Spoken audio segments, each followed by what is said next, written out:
I want you to watch this 2015 interview with that sociopath Netanyahu and what his plans are for Africa. Educational purposes Watch this video, only. and I'll be right back.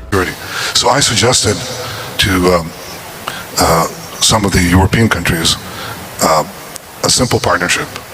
We form consortiums to deal with individual countries, help them with their economy, help them with their security. The Islamist movements in Africa are not yet strong. They can be defeated today. They can be defeated today. It'll be a lot harder tomorrow. And my point is, in addition to the battle of ideas, there's the battle. You have to win the battle. And the earlier you win it, the cheaper it will be. The longer you wait, eventually, these forces will dissipate. Because there is no hope, there is no future for a world of darkness. A world of darkness. And I think the Islamists will lose out. But it may take decades. It may take half a century. Nazism was defeated, but it claimed the life of millions, tens of millions of people, and a third of my people. I think defeating them early is important. We'll defeat them in the battle of ideas, but let's defeat them on the ground as well. That sociopath Netanyahu likes to use the word darkness when referring to people. Kind of weird. Lot of Yahtzee energy. But I digress. How many people in Africa are Muslims? It was estimated in 2002 that Muslims constituted 40% of the population in Africa. Islam is the main religion of North Africa, the Horn of Africa, Sahel, and the Swahili Coast, and West Africa, with minority immigrant populations in South Africa. That's a lot of Muslim people. Now, he has already said that he talked to European countries to come up with a coalition that they can all come together and go into Africa and do fuck what. Now, I wonder what plans they carved out for Africa. Ain't the first time they carved out plans for Africa. Let's not forget the Berlin Conference of 1884 and 1885. What was the purpose of the Berlin Conference? Otto von Bismarck created the Berlin Conference to settle disputes between the European powers with interest in Africa, to create pseudo borders of ownership, allowing various European nations to claim almost the entire continent, including its resources and their what? People.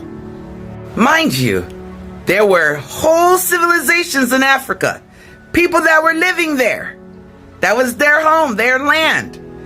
And the European countries had a conference to say, well, who gets a piece of Nigeria? Who gets a piece of Congo? Who gets a piece of South Africa?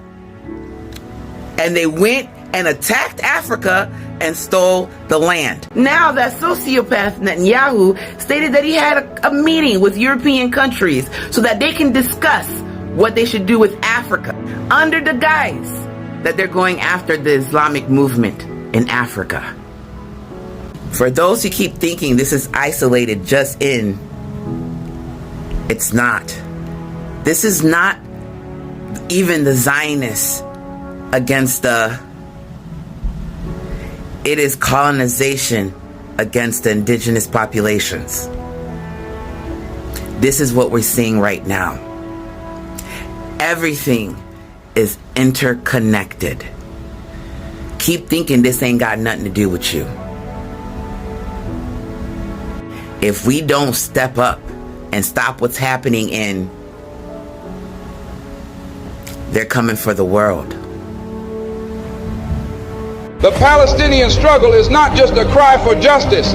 It's a blistering battle for the most fundamental human rights that every living soul on this planet should inherit by birthright.